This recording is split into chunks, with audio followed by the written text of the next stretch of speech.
राधे राधे जी। कैसे हैं आप सभी लोग? आप सभी लोग स्वस्थ होंगे, कुशल मंगल होंगे।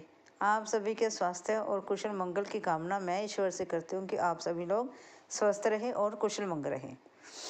ये उस समय की बात है जब तुलसीदास जी श्री रामचरितमानस का लिख रहे थे।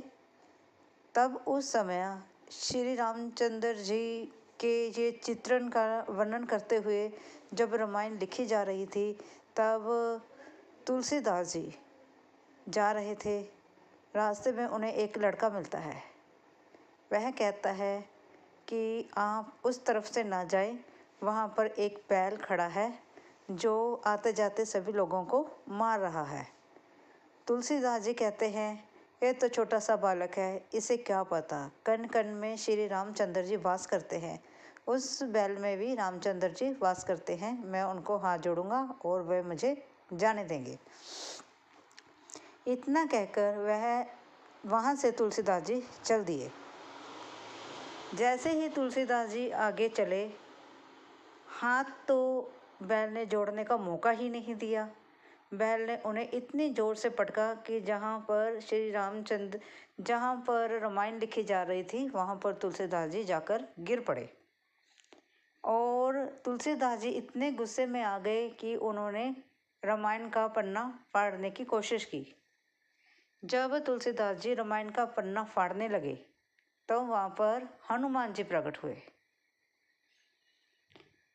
हनुमान जी ने कहा, आप क्या कर रहे हैं तुलसीदास जी?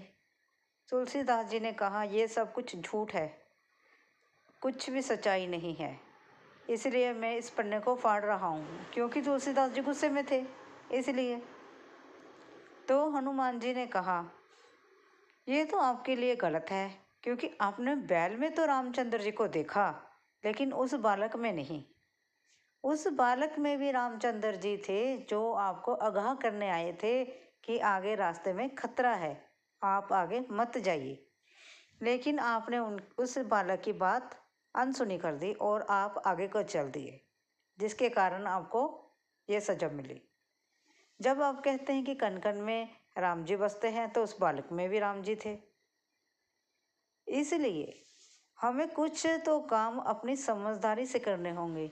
ये नहीं है कि भगवान नहीं है, भगवान हैं, कण कण में भगवान बसते हैं। मानो तो सब कुछ है, ना मानो तो कुछ भी नहीं है। इसलिए अगर हम ये मानते हैं कि कण कण में भगवान जी बसते हैं, तो उसको साबित करने के लिए, उसको सही साबित करने के लिए हमें थोड़ा सा अपना दिमाग भी प्रयोग करना होगा। जब लड़के ने हमें कहा, तुलसीदास जी को कहा कि आगे खतरा है, आगे बैल है, आपको मारेगा, मत जाइए, तब उन्हें थोड़ा चौकन्ना होकर जाना चाहिए था। लेकिन उन्होंने सोचा बैल में रामचंद्र जी हैं, इसलिए मैं हाथ जोड़ दूंगा और वो मुझे रास्ता दे देंगे। ऐसा नहीं होता। जो आपको अलर्ट कर रहे हैं, उनमें भी तो रामचंद्र जी हो सकते हैं। क्यों, कैसे कहा? इसलिए गंगा गंगा नदी ना गोदावरी, नाम तीर्थ है प्रयाग, सच तीर्थ पुण्य का, सच्चे तीर्थ पुण्य का, वहीं जहाँ हृदय में बसे राम। क्यों? जब हमारे हृदय में रामचंद्र जी वास करते हैं, जब हमारे हृदय में रामचंद्र जी वास करते हैं, तो सभी के हृदय में वास करते हैं। इसलिए किसी के दिल को ठेस पहुंचाने की कोशिश ना करें। सभी के हृदय में भगवान बसते हैं और हमारे हृदय में भी भगवान हैं। अच्छे कार्य करो, ईश्वर पर भरोसा करो, उन पर विश्वास करो, वो आपकी समस्याएं जरूर सुलझाएंगे, आपको रास्ता जरूर दिखाएंगे। ऐसा नहीं है कि भगवान नहीं है, भगवान हैं, हमें मानने की ज़रूरत है। मानो तो पत्थर की मूर्त है, ना मानो तो भगवान है, आप पर निर्भर करता है। बोलो जय श्री राम। साथ में अपनी अपनी छत पर एक कटोरे में पानी और एक कटोरे में थोड़े दाने रखें। गर्मी बढ़ गई है, पक्षियों के लिए इतना पुण्य का काम करें और पुण्य के भागीदार बने। वीडियो अच्छी लगी हो, लाइक और सब्सक्राइब जरूर करें। थैंक यू जी। राधे राधे जी। कैसे हैं आप सभी लोग? आप सभी लोग स्वस्थ होंगे, कुशल मंगल होंगे। आप सभी के स्वास्थ्य और कुशल मंगल की कामना मैं ईश्वर से करती हूँ कि आप सभी लोग स्वस्थ रहें और कुशल मंगल रहें। आज हम बात करते हैं प्रभु के एक अनोखे भक्त की। एक बार एक अनोखा भक्त जब मंदिर जाता है तो वह प्रभु से कहता है, हे प्रभु, आप तो कितने सालों से ऐसे मूर्ति की तरह खड़े हैं, आप तो थक गए होंगे। आप आज ऐसा करिए कि आप बाहर घूम आए, मंदिर से बाहर जाओ और बाहर की दुनिया में घूम कर आओ और मैं आपकी जगह पर मूर्ति बनकर खड़ा हो जाता हूँ। प्रभु ने कहा, चलो ठीक है, तुम खड़े हो, चलो मैं बाहर घूम कर आता हूँ, लेकिन कोई भी आए, कोई मेरा भक्त आए, किसी से कोई बात नहीं करनी है, हिलना नहीं है, डुलना नहीं है और कुछ अपनी मर्जी से नहीं करना है। कुछ भी फैसला तुमने अपनी मर्जी से नहीं लेना है। भक्त भगवान जी की बात मान जाता है और वह अनोखा भक्त वहाँ मूर्ति बनकर मंदिर में खड़ा हो जाता है और भगवान जी बाहर टहलने के लिए चले जाते हैं। तो मंदिर में एक बहुत बड़ा व्यापारी आता है। वह भगवान जी से प्रार्थना करता है, हे प्रभु, मैंने बहुत बड़ा कारोबार शुरू किया है, मेरी कृपा करना, मेरे ऊपर अपना आशीर्वाद बनाए रखना, मैं दिन दुगनी और रात चौगुनी तरक्की करूं। भगवान जी, वह व्यक्ति उस व्यापारी की सभी बातें सुन रहा होता है और ऐसे ही उसका पर्स, जैसे ही वह पर्स में से पैसे निकालकर मंदिर में चढ़ाता है और उसका पर्स वहीं पर ज़मीन पर गिर जाता है, जिसे वह देख नहीं पाता और वह माथा टेककर वहाँ से चला जाता है।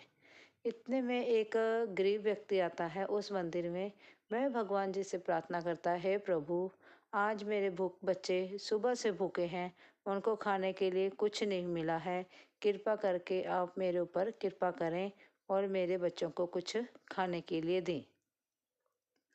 इतने में उसकी नज़र जो है उस पर्स पर पड़ती है और वह व्यक्ति भगवान का आशीर्वाद समझकर उस पर्स को ले जाता है और अपने बच्चों को पेट भर खाना खिलाता है। इतने कुछ ही समय बाद वहाँ पर एक नौका वाला व्यक्ति आता है, जो नौका चलाता है, नाव चलाता है, वह व्यक्ति आता है और प्रभु से प्रार्थना करता है, हे प्रभु, आज मैं नाव लेकर समुद्र में जा रहा हूँ और मेरी रक्षा करना, कहीं आंधी तूफान और बाकी सभी परेशानियों से मेरी रक्षा करना। प्रभु उसकी सभी बातें सुनते हैं और इतने में वह व्यापारी आ जाता है पुलिस को साथ लेकर और कहता है कि इस मंदिर में भगवान जी, पुलिस वाले को कहता है कि हे पुलिस वाले, इस मंदिर में भगवान जी के सामने मेरा जो पर्स है वह गिर गया था और शायद मेरे बाद यह नौका वाला ही व्यक्ति यहाँ पर आया था जिसने मेरा पर्स चुरा लिया होगा। तो पुलिस जैसे ही उस नौका वाले व्यक्ति को पकड़ने लगती है, इतने में वह व्यक्ति जो भगवान की मूर्त के समान खड़ा होता है, वह बोल उठता है कि पर्स इस व्यक्ति ने नहीं चुराया है, वह किसी और ने चुराया है। तो पुलिस क्या करती है, उस व्यक्ति को, नौका चलाने वाले को छोड़ देती है और उस गरीब व्यक्ति को पकड़ लेती है जिसके बच्चे भूखे होते हैं। इतने में जब वह पुलिस उस नाव चलाने वाले को, नावक को ले जाती है और उसको जेल में बंद करने ही वाली होती है, तो जब वह व्यक्ति कह उठता है कि इसने नहीं चुराया है, पर्स इसने नहीं चुराया है, तो उसको, नाव वाले को, पुलिस छोड़ देती है और उसकी जगह पर वह गरीब व्यक्ति चला जाता है। जब वह गरीब व्यक्ति चला जाता है तो उसके बच्चे पीछे भूखे रह जाते हैं। तब वह भगवान जी को, जब वह व्यक्ति आकर भगवान को सारी बात सुनाता है, हंस हंस कर सुनाता है कि मैंने आज मंदिर में इस प्रकार से उस व्यापारी की मदद की, तो भगवान जी सभी बातें ध्यानपूर्वक सुन रहे होते हैं और उस व्यक्ति को कहते हैं, जो मूर्त बनकर खड़ा होता है, कि तुमने जो किया है वह बहुत गलत किया है, क्योंकि वह व्यापारी था, वह पाप करता है, पाप कर्म की कमाई है जो वह खाता है, इसलिए अगर उसका पर्स वहाँ पर गिर गया था तो कोई बात नहीं थी, और जो वह गरीब व्यक्ति जिसको पुलिस पकड़ कर ले गई थी, जिसके बच्चे भूखे थे, वह तुमने बहुत बड़ा पाप किया है। और जिस नौका वाले को पुलिस पकड़ने आई थी, अगर पुलिस उस नौका वाले व्यक्ति को पकड़ के ले जाती तो वह व्यक्ति तूफान में, समुद्र में जो तूफान आया था उससे बच जाता। समुद्र में तूफान आ जाने के कारण वह नौका वाला व्यक्ति वहां डूबकर मर गया है। और पुलिस को उस गरीब व्यक्ति को पकड़ ले जाने के कारण उसके बच्चे जो है वह भूख से मर गए हैं। तो तुमने देखो कितना पाप किया है, कितने आपने इस गलत फहमी में रहकर कितने पाप कर दिए हैं। जब मैंने तुमसे कहा था कि तुम मेरी जगह यहाँ पर खड़े हो सकते हो, लेकिन तुमने कुछ फैसला नहीं लेना है, फिर तुमने बिना कुछ सोचे समझे अपना फैसला क्यों सुनाया। इसलिए भगवान जी की बातों को नज़रअंदाज करने का यह उसे फल मिला। और भगवान जी ने उसे यह समझाते हुए कि जो जो बात जिस जिस समय पर होनी है वह बात उस समय पर होती ही है। भगवान जी जो करते हैं अच्छा ही करते हैं। और किसी के लिए भगवान जी कभी बुरा तो करने की दूर की बात है, वह भगवान जी किसी व्यक्ति के लिए बुरा सोचते भी नहीं हैं। सभी अपने अपने कर्मों का फल है, अपने अपने कर्मों का भुगतान है। इसलिए अच्छे कर्म करो, अच्छे फल पाओ और अच्छी कमाई करो, नेक की कमाई करो और अपने बच्चों का नेक की कमाई से पालन पोषण करो। अगर वीडियो अच्छी लगी हो लाइक और सब्सक्राइब जरूर करें। थैंक यू जी। आप सभी लोग मेरा परिवार हैं और आपने जो मुझे इतना सारा प्रेम दिया है उसके लिए मैं बहुत ही आभारी रहूँगी। मैं आपका तहे दिल से शुक्राना करती हूँ कि आपने मुझे बहुत सारा प्रेम दिया। कुछ आर्टिकल्स की मैंने अपनी वीडियो में लिंक दिया है। अगर आपको मेरे पसंदीदा वह आर्टिकल्स अगर आपको पसंद आए, अगर आप ख़रीदना चाहें तो वह खरीद सकते हैं। उनका लिंक और जो उनकी साइट है वह मैंने अपनी वीडियोस में डाल दी है। आप सभी का बहुत बहुत धन्यवाद होगा। Thank you. राधे राधे जी। कैसे हैं आप सभी लोग? आप सभी लोग स्वस्थ होंगे, कुशल मंगल होंगे। आप सभी के स्वास्थ्य और कुशल मंगल की कामना मैं ईश्वर से करती हूँ कि आप सभी लोग स्वस्थ रहें और कुशल मंगल रहें।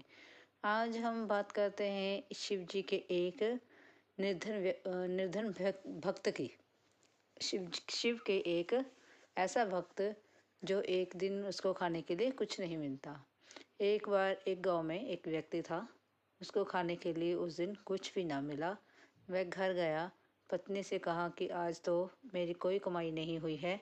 तो पत्नी ने कहा पहाड़ी के ऊपर शिव का मंदिर है, पहाड़ी के ऊपर शिव जी का मंदिर है, वहाँ पर जाओ और उनसे प्रार्थना करो, वह कुछ ना कुछ तुम्हारा इंतज़ाम जरूर कर देंगे। वह तो जीव जंतु को, कीट पतंगों को खाने के लिए देते हैं, तो तुम्हें क्यों नहीं देंगे। वह व्यक्ति अपने की पत्नी की बात सुनकर उस पहाड़ी पर की ओर चल दिया। जैसे ही वह पहाड़ी के ऊपर पहुंचा, उसने शिव जी को प्रार्थना करनी शुरू कर दी। उसकी प्रार्थना सुनकर अति शीघ्र ही प्रसन्न हो गए और बोले, बोलो भक्त क्या चाहिए। तो उस व्यक्ति ने कहा कि हे भगवान जी, मुझे आज खाने को कुछ भी नहीं मिला है, आप मेरे ऊपर ऐसी कृपा करें कि मैं कभी भूखा ना रहूं। शिव जी ने उसकी बात सुनी और मुस्कुराए। उन्होंने क्या किया, अपने गले से निकालकर सांप उसे पकड़ा दिया। वह व्यक्ति डरा और उसने जैसे ही हाथ से झटक कर सांप को नीचे फेंक दिया और अपने घर को भाग गया। जैसे ही उसकी पत्नी ने पूछा कि तुम भगवान से क्या लाए हो, उसने कहा भगवान ने तो मुझे सांप पकड़ा दिया था, इतना शुक्र करो कि मैं अपनी जान बचाकर वहाँ से भाग आया हूँ और मैंने उस सांप को वहीं पर फेंक दिया है। उसकी पत्नी कहती है कि अगर तुमने उस सांप को वहीं फेंक दिया है, ये तुमने कितनी मूर्खता भरी बात की है। आप जाओ और भगवान जी से द्वारा प्रार्थना करो और आशीर्वाद के रूप में कुछ ना कुछ वहाँ से लेकर आओ। वह व्यक्ति बेचारा फिर जाता है और भगवान भोलेनाथ की प्रार्थना करता है। जैसे वह प्रार्थना करता है, भगवान कहते हैं तुम फिर आ गए। वह कहता है भगवान जी, आपने मुझे जो सांप दिया था वो तो मैंने डर से यहीं फेंक दिया। आप मुझ पर इस प्रकार से कृपा करें कि मेरे मेरे घर में किसी प्रकार की कोई कमी ना रहे। भगवान जी कहते हैं, शिव भगवान कहते हैं, जैसे तुम्हारी इच्छा वैसा ही होगा, तुम जाओ। और जो लेकिन मेरी भी यह एक शर्त है, जो तुम मुझसे मांगोगे तुम्हारे पड़ोसी को वह तुमसे 2 गुना होकर मिलेगा। वह व्यक्ति बड़ी खुशी खुशी घर पर चला जाता है और पत्नी को कहता है कि मुझे भगवान ने कहा है कि जिस चीज़ की मैं कामना करूँगा वह मेरे पड़ोसी को दुगनी होकर मिल जाएगी। वह व्यक्ति किसी प्रकार की कोई भगवान से तमन्ना नहीं करता है और वह ऐसे ही अपनी गरीबी में जी रहा होता है। जब वह काम के लिए कुछ समय के लिए अपने गांव से बाहर चला जाता है तो उसकी पत्नी कहती है कि वह व्यक्ति में भी जिस समय तक वो आएंगे तब तक मैं क्या भूखी प्यासी ही मर जाऊंगी। उसकी पत्नी बहुत ही कठिनाई में होती है और उसके पास खाने के लिए कुछ भी नहीं होता है। तो वह भगवान जी से प्रार्थना करती है। भगवान जी उस पर कृपा करते हैं और उसके घर झोंपड़ी की जगह घर बन जाता है। उसके घर में सब कुछ खाने पीने को हो जाता है। जब वह व्यक्ति वापस आता है और अपनी झोंपड़ी को वहाँ ना पाकर एक अच्छा सुंदर महल को देखकर वह अति चंभित रह जाता है और वह अपनी पत्नी को कहता है, ये तुमने क्या किया। उसकी पत्नी कहती है कि क्यों नहीं, जब भगवान ने हमें आशीर्वाद दिया है तो हम उस क्यों यूज़ ना करें, क्यों उसका प्रयोग ना करें। जैसे जैसे उसकी पत्नी ने उसका इस्तेमाल किया तो उसके पड़ोसी को भी उससे दुगना ही मिला। तब वह व्यक्ति देखता है कि यह तो बहुत गलत हो रहा है कि मेहनत मैंने की, भगवान को प्रसन्न मैंने किया, तो अगर मुझे 1 रुपया मिला तो उसको 2 रुपये क्यों, मेरे पड़ोसी को 2 रुपये क्यों मिले। इसी ईर्ष्या भावना के कारण वह कुछ भी नहीं भगवान से लेता है, उसी गरीबी में अपना समय गुजार देता है और फिर भगवान को कहता है, हे प्रभु आप ऐसे करें कि पूरे मुझे कुछ भी नहीं चाहिए, बस मुझे तो ऐसे चाहिए कि पूरी मेरी एक आंख फोड़ दो। भगवान जी के कहने के मुताबिक जब भगवान जी उसकी एक आंख फोड़ देते हैं तो पड़ोसी की दोनों आंखें फूटनी थी। फिर वह भगवान जी से प्रार्थना करता है, भगवान जी मेरे मेरे एक घर छोड़कर वहाँ पर मेरे गांव में आग लग जाए। सारा गांव सारा गांव जो है आग में झुलस जाता है और वो एक आंख से सभी जगह का तमाशा देख रहा होता है और इस प्रकार से वह उस चीज़ का दुरुपयोग करता है। और जैसे कि भगवान ने कहा होता है कि अगर तुम इसका दुरुपयोग करोगे तो यह मेरे पास शक्ति वापस आ जाएगी। तो वह शक्ति उस व्यक्ति के पास से भगवान के पास द्वारा चली जाती है और भगवान जी कहते हैं कि तुमने मेरी शक्ति का प्रयोग अपने फायदे के लिए नहीं किया बल्कि दूसरों के नुकसान के लिए किया है। इसलिए हमें इस कहानी से यह शिक्षा मिलती है कि हमें ईर्ष्या भावना छोड़कर अपनी मेहनत पर विश्वास करना चाहिए। मेहनत करो तो सब कुछ संभव है, ना करो तो कुछ भी संभव नहीं है। इसलिए मेहनत करो, अच्छे कर्म करो, किसी का बुरा ना देखो। अपने जब आप मेहनत करोगे, सच्चे मन से मेहनत करोगे, तब भगवान जी आपसे कुछ भी छुपा कर नहीं रखेंगे, आपको सब कुछ देंगे और आप एक न एक दिन अपनी मंजिल तक पहुंच ही जाएंगे। आपको यह स्टोरी कैसी लगी? अच्छी लगी हो तो प्लीज़ कमेंट करके ज़रूर बताएं और लाइक और सब्सक्राइब करना ना भूलें। थैंक यू जी। राधे राधे जी, कैसे हैं आप सभी लोग? आप सभी लोग स्वस्थ होंगे, कुशल मंगल होंगे। आप सभी के स्वास्थ्य और कुशल मंगल की कामना मैं ईश्वर से करती हूँ कि आप सभी लोग स्वस्थ रहें और कुशल मंगल रहें। जैसे कि आप सभी जानते हैं, नवरात्रि चल रही है। माता ब्रह्मचारिणी का दूसरा नवरात्रा है जो कि माँ दुर्गा का ही रूप मानी जाती है। देखा जाए तो माता के ही एक माता में ही सभी रूप समाहित होते हैं। ब्रह्मचारिणी जी का रंग जो होता है वह प्रिय रंग होता है पीला और उन्हें चीनी का भोग लगाया जाता है और उनके एक हाथ में कमंडल और दूसरे हाथ में माला पहने रहती हैं। जो ब्रह्मचारिणी है वह तप की देवी हैं, तपस्वी हैं, इसलिए उन्हें तप की देवी कहा जाता है। ब्रह्मचारिणी, माता ब्रह्मचारिणी जो कि समस्त दुनिया पर तप, अपनी तपस्या और अपनी शक्ति से जानी जाती हैं। देखा जाए तो हर जन कण में ईश्वर का वास होता है और हर नारी में शक्ति विराजमान होती है, लेकिन फिर भी हम नवरात्रि में माँ दुर्गा की पूजा करते हैं और कन्या पूजन भी करते हैं। और नवरात्रि का जैसे कि दूसरा दिन ब्रह्मचारिणी का है, तो हमें श्रद्धा पूर्वक सभी नवरात्रों में पूजा करनी चाहिए और कन्या पूजन भी श्रद्धा पूर्वक करनी चाहिए। देखा जाए कि आज समाज में कन्याओं की जो संख्या है वो है बहुत ही कम हो गई है और हमें कन्याओं का मान आदर करना चाहिए, उन्हें सुरक्षित रखना चाहिए। और ब्रह्मचारिणी को हम घी का प्रसाद भी लगा सकते हैं, क्योंकि शुक्रवार का दिन पड़ रहा है। और श्रृंगार का सामान, लाल चुनरी, ये तो हम सभी जानते ही हैं कि ये माता का श्रृंगार होता है। और अब मैं आपको दिखा रही हूँ इस जोत से कि हमारे मंदिर में किस प्रकार से नवरात्रि में जोत जगाई गई है और किस प्रकार से यहाँ पर पूजा की जाती है। ये देखिए, यहाँ पर माता जी की जोत जग रही है।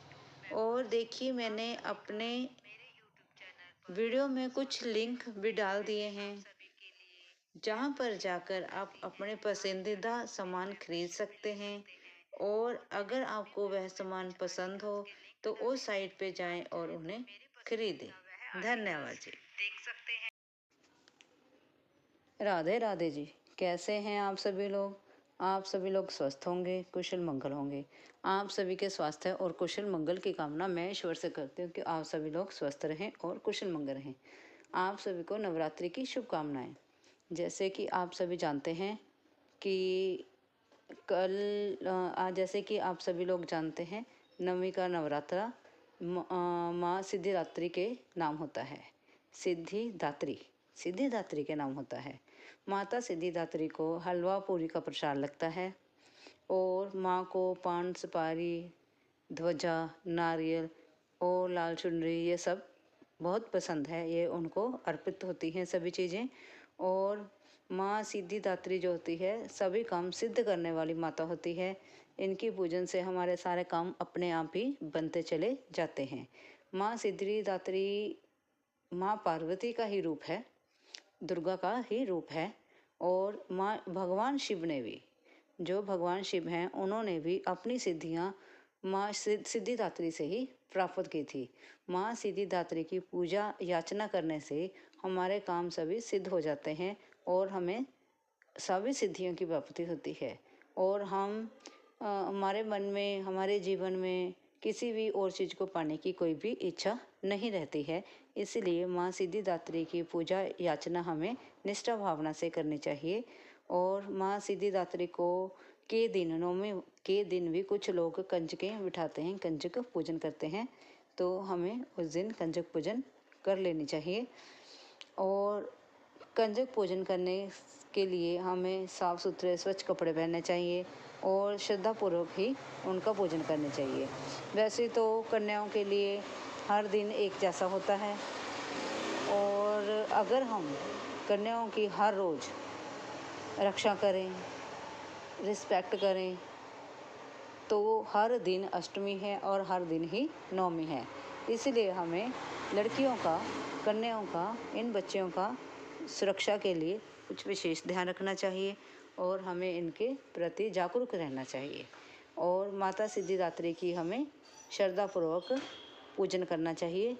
उन्हें श्रद्धा के साथ सारा सामग्री, सामान का सामान, चुनरी, फूल, फल और मिष्ठान, अगर हमारे में क्षमता ना हो तो हम बताशे भी उनको अर्पण कर सकते हैं, वरना हलवा पूरी तो हर कोई ही अर्पण कर सकता है।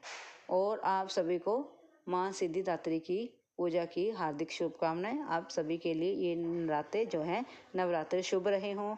मैं यही भगवान जी से प्रार्थना करती हूँ कि इन नवरात्रों में आप सभी के यहाँ खुशियाँ भर कर लेकर आएँ और सभी काम सिद्ध हो जाएं, जिनको जो चाहिए वो मिल जाए। यही मेरी प्रार्थना है। आप सभी को नवरात्रि की शुभकामनाएं। आपको वीडियो अच्छी लगी हो, लाइक और सब्सक्राइब जरूर करें। थैंक यू जी। राधे राधे जी। कैसे हैं आप सभी लोग? आप सभी लोग स्वस्थ होंगे, कुशल मंगल होंगे। आप सभी के स्वास्थ्य और कुशल मंगल की कामना मैं ईश्वर से करती हूँ कि आप सभी लोग स्वस्थ रहें और कुशल मंगल रहें। जैसे कि हम सभी जानते हैं, नवरात्रि चल रही है। नवरात्रि के 9 दिन को, जिनमें माँ की, देवी माता के 9 स्वरूपों की पूजा की जाती है, उसे नवरात्रि कहा जाता है। और नवरात्रि का 9वां दिन, जिस दिन माँ सिद्धिदात्री की पूजा की जाती है, माँ सिद्धिदात्री जो है वह हमें सिद्धि देने वाली है, हमारी सभी मनोकामनाएं पूरी करने वाली है। रिद्धि सिद्धि देने वाली माता को माँ सिद्धिदात्री कहते हैं। और इस माता का दिन नवरात्रि का 9वां दिन माना जाता है। इस दिन कंजक पूजन की जाती है। माँ को खीर, पूरी और हलवे का प्रसाद लगाया जाता है।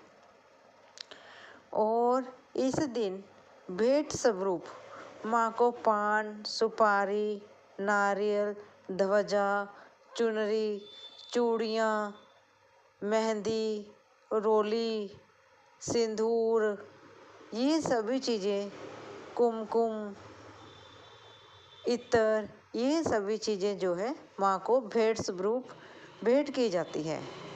और माँ के यह 9 रूप हमें सब कुछ देने वाले हैं।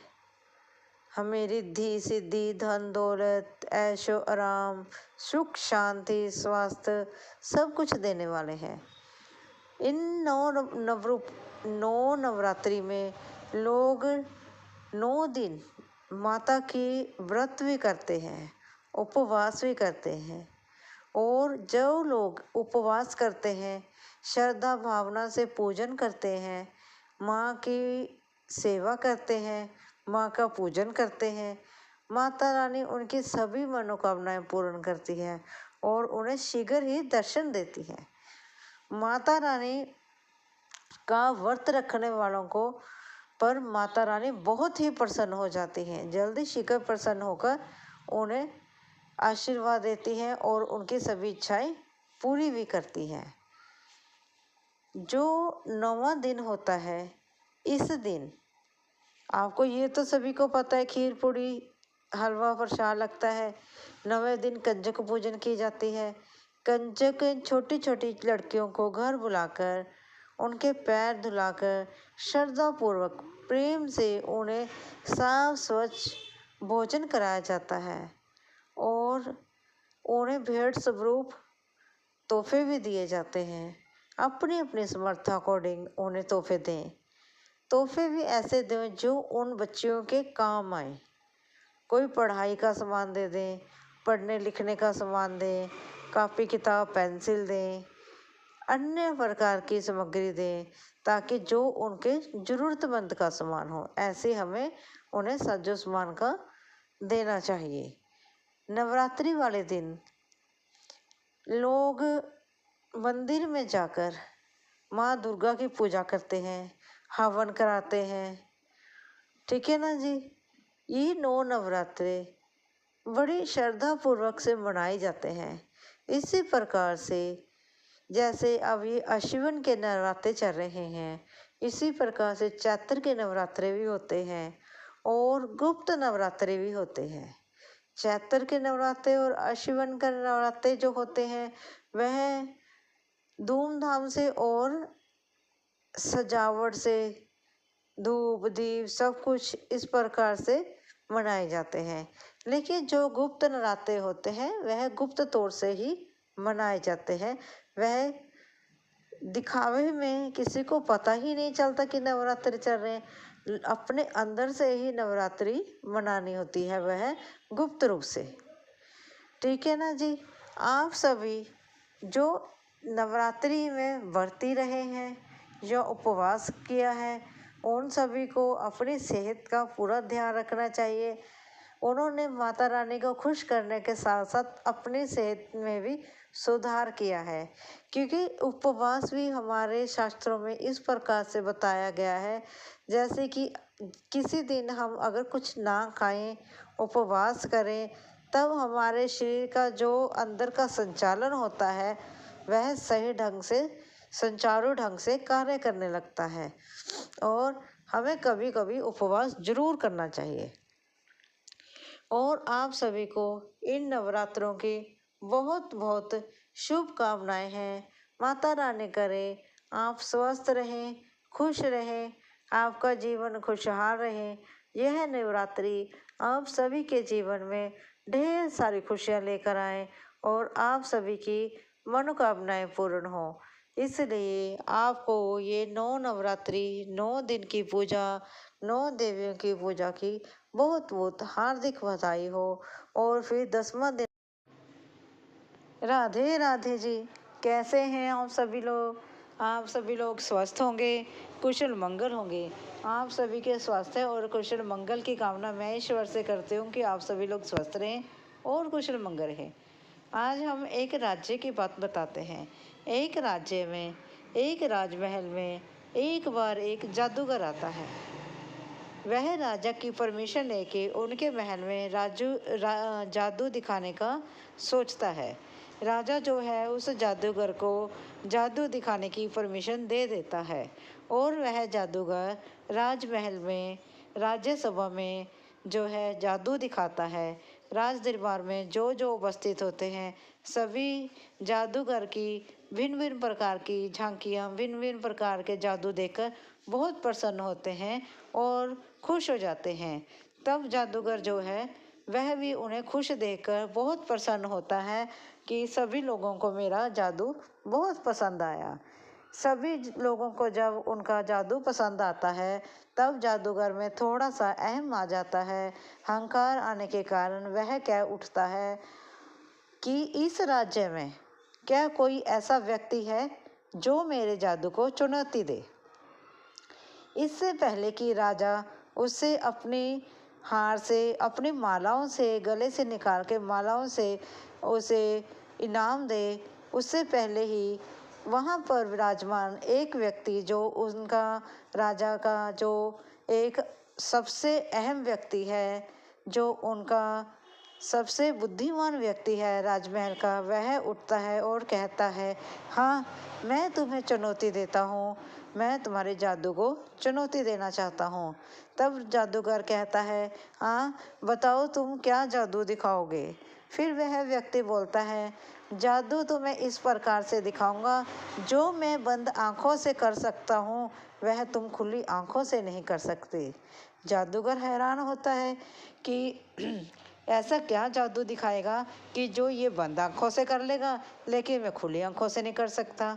पूरे महल में जो है उत्साहित हो जाते हैं सभी लोग कि हाँ कुछ करके दिखाओ, हमें भी दिखाओ, हमें भी दिखाओ।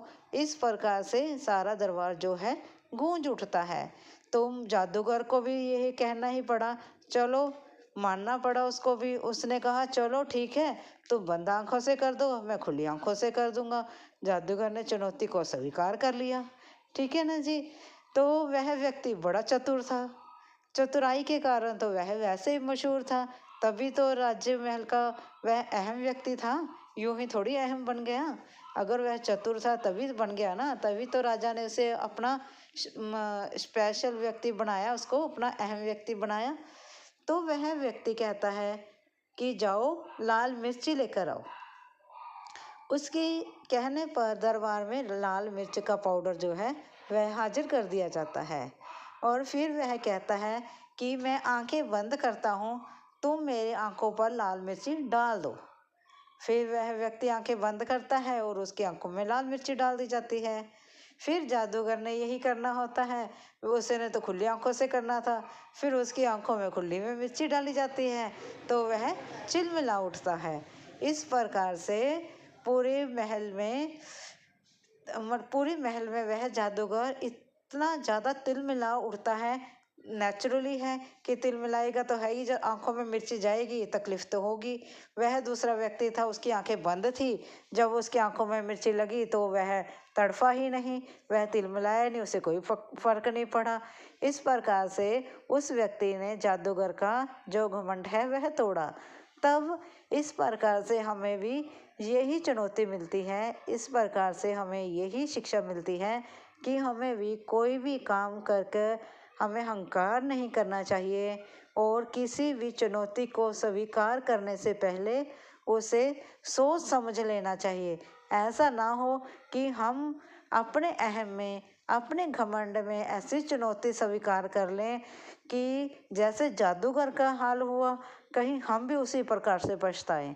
इस प्रकार से काम वह करें, सोच समझ के करें, जो भी करें सुरक्षित होकर करें।